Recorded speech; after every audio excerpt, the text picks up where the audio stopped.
is up, YouTube? Four Leaf Cards here. Hey, thanks for clicking.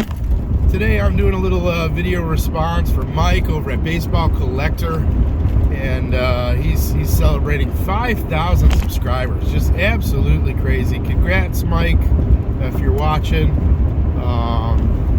Just awesome to hit that milestone. So congrats. But Mike's asking, what is YouTube? The YouTube card community. What does it mean to you? And who are the people that kind of influence what you do? And I don't know if it was Mike that did this before, maybe a year or two ago. So I kind of did this without looking back at the video because I want a fresh take on it.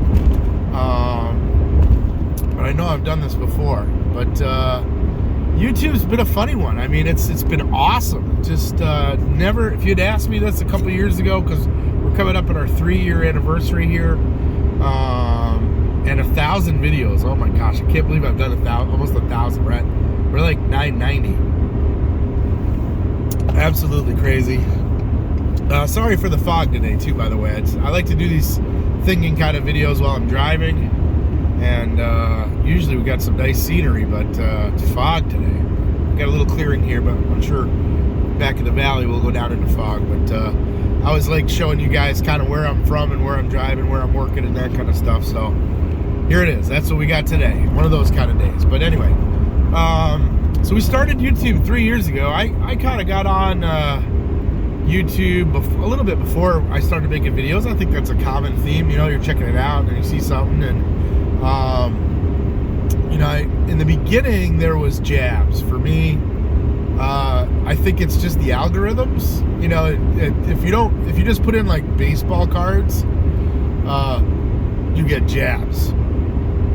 Just got the analytics, just so many subscribers and comments and all that stuff that I think if you just do that, everybody kind of starts near jabs. And then as I expanded out, it gave me some suggestions on people that were opening packs, and that was what I was after. When I first started looking at YouTube, I was trying to figure out, this would have been fall of 2018 into the winter of 2018, 2019, and I was trying to figure out what was going on, right? So when I first got back, maybe 2017, the story kind of starts with some junk wax, and finding that old going out of business card store, which is still in business, by the way.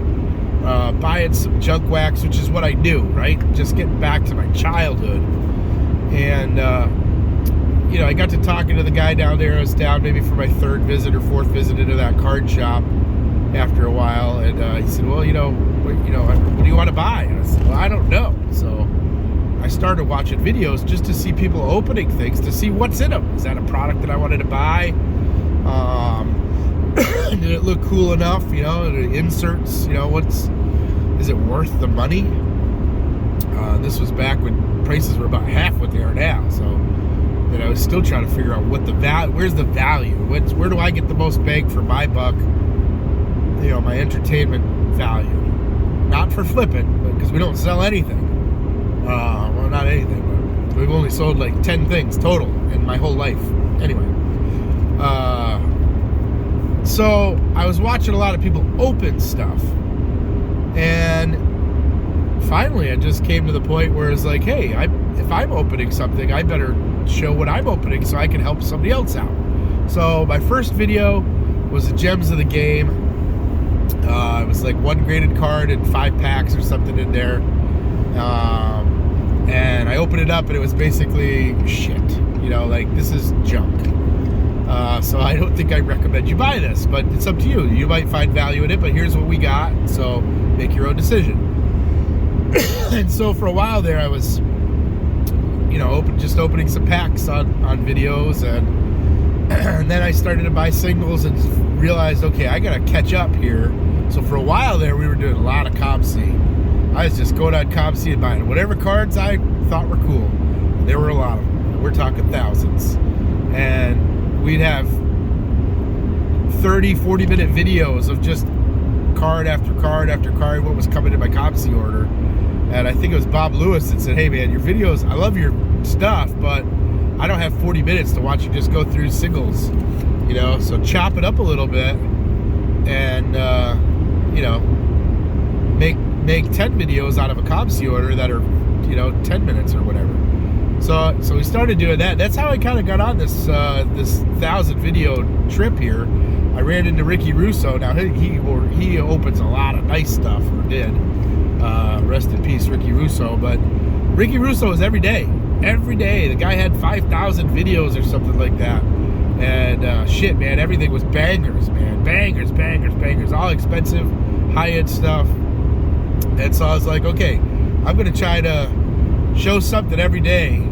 You know, and I started making friends, and you know, that's when I found Mike's channel and Eric at Those Back Pages. The first couple folks, though, were like Bob Lewis, the Fox Crew guys. You know, there's a couple guys right out of the gate that just started supporting my channel, and gave me some confidence to just keep rolling. And really, that's all it's been, is sharing what we're doing. And I can't believe the friendships that I've made. I think this is a common theme between most people, but the people that I've met, you know, normally, like, I think if we all sit down and say, hey, if we told all of our like traditional friends, right, the people that we live near, or friends from high school or college or whatever, that, oh, you know, I'm collecting cards, they're like, you're nuts, you know, like, what are you doing? These little people always say, like, pictures of men on pieces of cardboard, like, what's wrong with you, man? You know. But for me, it's been and I do a little bit of Instagram. I gotta put it in perspective. I do a little bit of Instagram, I do a little bit of Twitter, and for me, those are not platforms that are working. Like, I want to see, and I get they have pictures and stuff, but I like videos. I like seeing people's reactions or hearing them. You know, I like seeing the motion. You know, I like seeing the sparkle in the shiny cards in a video. And to me, YouTube just does that really well, and YouTube conveys the emotion of it better. And to me, that is more important than the card. The cards are important, but the cards are a vehicle for emotion, and that to me is the key to the whole thing. And a little while ago, I kind of had this concept, like, I'm not even really into collecting cards anymore. I'm about collecting stories, and bringing Little Leaf into it has really been important to me. And seeing other father-son or father-children videos has been really cool. I mean, other people that don't have kids as well, but just seeing the interactions or hearing the interactions and being part of the emotion part of it is why, to me, YouTube is the best platform for what we do. Because I'm not collecting cards. I am, but I collect the cards, I get the story, and then I put my cards away. And a lot of us put our cards away, and every once in a while we take them out. But you always have the story with you, I think. And so YouTube is just, the impact on me is being able to tell a story and being able to listen to other people's stories, to me, is the hugest impact in what we're doing. And I tend to be a guy that starts a hobby up, does it for a little bit, I go all in for, let's say, 6 months, I learn those skills, I do that hobby, and then I get bored and I move on. And interestingly, the card thing hasn't done that to me. And it's specifically because of the emotions and the relationships that have come to fruition through YouTube. It's I don't know how to explain it other than that. It's about the stories. And so that's been impactful. I mean, all the people I have met, you know, thank you guys so much, all you folks. If you're listening to this, you know, we say it every video, but we appreciate the time. Thank you for listening to our story. You know, we really do appreciate that. So I think that's kind of my summary on the YouTube platform. Just being able to connect. I always say it, collect to connect. And that's what I'm talking about. That's really what I'm talking about. And if all of the cards for some reason went away, I still have all the people and all the stories. You know, to me, that's, I mean, there's probably a handful of cards that I really wouldn't want to get rid of. You know, that special box, you know, those, it's the one, it's not necessarily the most high valued ones though. It's the ones that came from people, that were gifts, that were trades. You know, it's that Geez Mikey card where he stole my eBay number and bought a card, and then, you know, whatever, man, $10. The story's worth more than $10. So I'm actually glad that happened, because I have a story with Geez Mikey that connects us. You know, there's a pile of those. If you listen to my tabletop video, there's tons of stories in there. There's more. I didn't even tell all of them. You know, and to me, that's what keeps me going. That's what this YouTube thing's about. The card community, the people in it, the stories. So influencers, I'd say, you know, you gotta put Jabs in there because he's the first one that pops up. From there, it was Nate and Eric. It was Baseball Card Junkies. Excuse me. Trying to drink a lot of water here. Get a little sore throat. Anyway, so excuse me for that. But Baseball Card Junkies, you know, there was like a Collecting Cards 101. And it was just like, here's two dudes that are best buds in a garage, you know, talking about collecting cards. If that's not what it's all about, I don't know what it is. You know, like, so I watched a bunch of their stuff.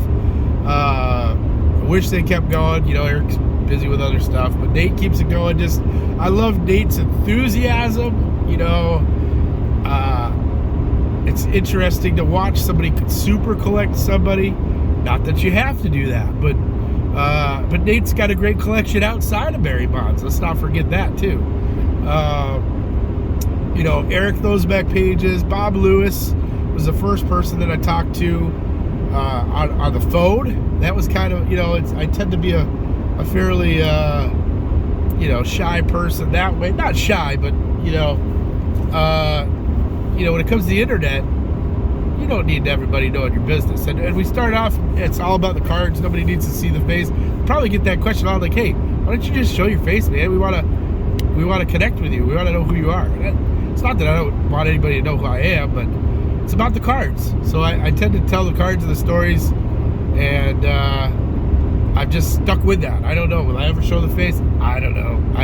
Some of you guys have met me at the National, and some of you I've met in person. So I don't care. We're friends that way. But you know, let's meet in person. You know, to me, that's how we meet. But anyway, Scotty Rania, that was the first guy I met. And man, I surprised the shit out of him at his son's basketball game. Oh, that story's great. Yeah, I freaked him out, man. I freaked him out. Scotty, if you're watching, I'm sorry for freaking you out, but I'm glad we did. So glad to hang out. I need to get down and hang out with you again. Scott, over at Reindeer, I think watching Scott draw and watching Scott's passion just connected me to Scott, and it got me drawing again, which is a huge influence on some of the stuff I was doing for a while. I haven't been drawing in a while, and that may be even Scott might be influencing me that way, because I think just you get burnt out a little bit on certain things, and I probably need to start drawing again. But Scott's been interacted. Dustin and Blake, just two good dudes over there, father son, interacted. Dustin, if you're watching, we got to get the Killer Brews and Micro Brews going again. I'm just as much at fault for that. But anyway, so hopefully we'll have an episode of that. Just interacting with everybody. I mean, I think everybody you interact with, and if you're not hearing your name, I'm sorry. I'm not going to list 1,000 of people. I watch a lot of video, try to comment when I can. I feel guilty that I haven't been doing a lot of commenting back on you guys, commenting on mine. Life's just been busy. We got soccer and baseball coming up, and swimming and gymnastics, and work's been crazy. I think life's crazy. right now for a lot of people. We've been working hard. We're kind of somewhat involved in the logistics of moving things around, and that's just a pain in the neck these days. Gosh. So life's busy, but I try to catch up on YouTube while I'm driving, so sometimes I don't comment on everything because it's not safe. But I'm trying to think of any other major influencers. I don't know, just everybody. Pepito. How can I leave Pepito out? He's just what a collection. Number one, okay? And we all think about Pepito as the silly guy, right? But look at the sets that he has. I'm a set collector to some point, some degree. I've got 84 tops to 95, and then a couple outside of that. Okay, but that's a goal of mine. That's a big goal. It takes a lot of money to buy, a whole set. And look at the sets he's got. Holy moly. And vintage, what a vintage collection. Mickey Mantle collector. Pepito is, you look at all the things that and silly things. He's got Matchbox cars, and he's got, he's a collector of things. That's a first class collector right there, Pepito. So don't forget about, don't sleep on Pepito's vintage and set collections.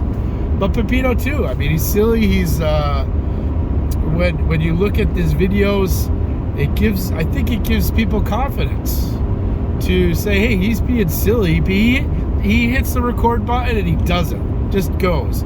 Now sometimes we've seen him, he actually thinks about what he's doing, so there's more to it. There's a process, and so, believe it or not, you can believe it, because all of our videos are hit the button and go, and a lot of that confidence just comes from watching Pepito.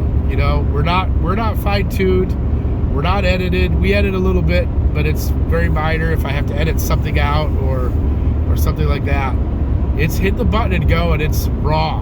And I think you get that with Pepito. I think a lot of people are influenced by Pepito in one way or another. Something Pepito has influenced you. So, it's those majors. Dave, Blue Jacket. If I wanna, he influences my dreams, man. Rick, Vintage Oddball, Mangini. So those. For me, those three guys, Mike too, Mike Baseball Collector. So Mike is if I could just step into somebody's collection, hey, you can have a collection, it'd probably be baseball collectors. I like Perez Steels, I like Hall of Famers, I like Hall of Fame autographs. So I'd probably just walk into, if I could just have somebody's collection, it probably might be Mike Baseball's collectors. But man, do I love Rick and Mangini, the old stuff, the pre-war. There's some other guys too. You got B. Roth's a big one. You got Alex. I love that Bowman 53. I'd love to have that set. Maybe I need to start working on that. That's the other thing. Everybody influences me. If you show a card on your show and I like it, I have bought it. If it's within reason. So maybe you guys got to stop influencing me. Anyway.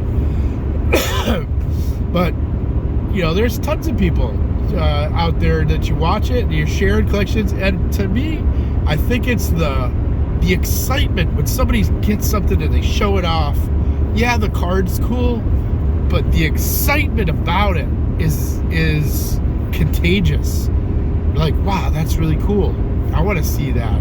Or like Dodd, Field of Dreams, right? Dodd showed something and he said, show me something that I'd like. Could be anything, right? So I got stuff. Dodd, what do you got? I don't know. Then I said, boy, I don't know if I have anything. So I went out and I looked and I got some autographed Hall of Fame Pittsburgh Pirates guys. So Dodd's influenced by my collection. Everybody, when you're in it for the connection, everybody influences what you do all the time, but that's the part of it. That's, people are sharing things. You see things you like, You go and you get it and you connect. You connect. So, and I think you'll see if you look at our channel, we have a lot of, we got pre-war, we got vintage, we got modern, we got autographs, TTMs, and I think our channel is a reflection and it morphs. It's a reflection of all the people in the community being influential on our channel. So just absolutely amazing. I'm hitting the 20-minute mark, so this is more of a long-term video for you guys. If you're still with us, thanks so much for sticking in on my crazy talk here, Mike. I hope you're still with us too. Anyway, that's all I got. I mean, there's more to it. There's always stories, but kind of to sum it up, if you're looking at the end here for the take homes, YouTube has been so influential, so important to us in building relationships and making stories that last a lifetime. Even if the card's all burned up in a fire, the stories never go away. And to me, that's the awesomest part about it, is the stories and the connections with everybody in the card community. So thanks so much for listening. Hopefully we'll see you out there. If I haven't met you yet, I'd love to meet you, maybe at Atlantic City or somewhere else along the road. And as always, if you guys are open to anything, best of luck to you. Don't forget to collect to connect. That's what this whole video is about. And as always, as the sun starts shining, the fog goes away, have an awesome day.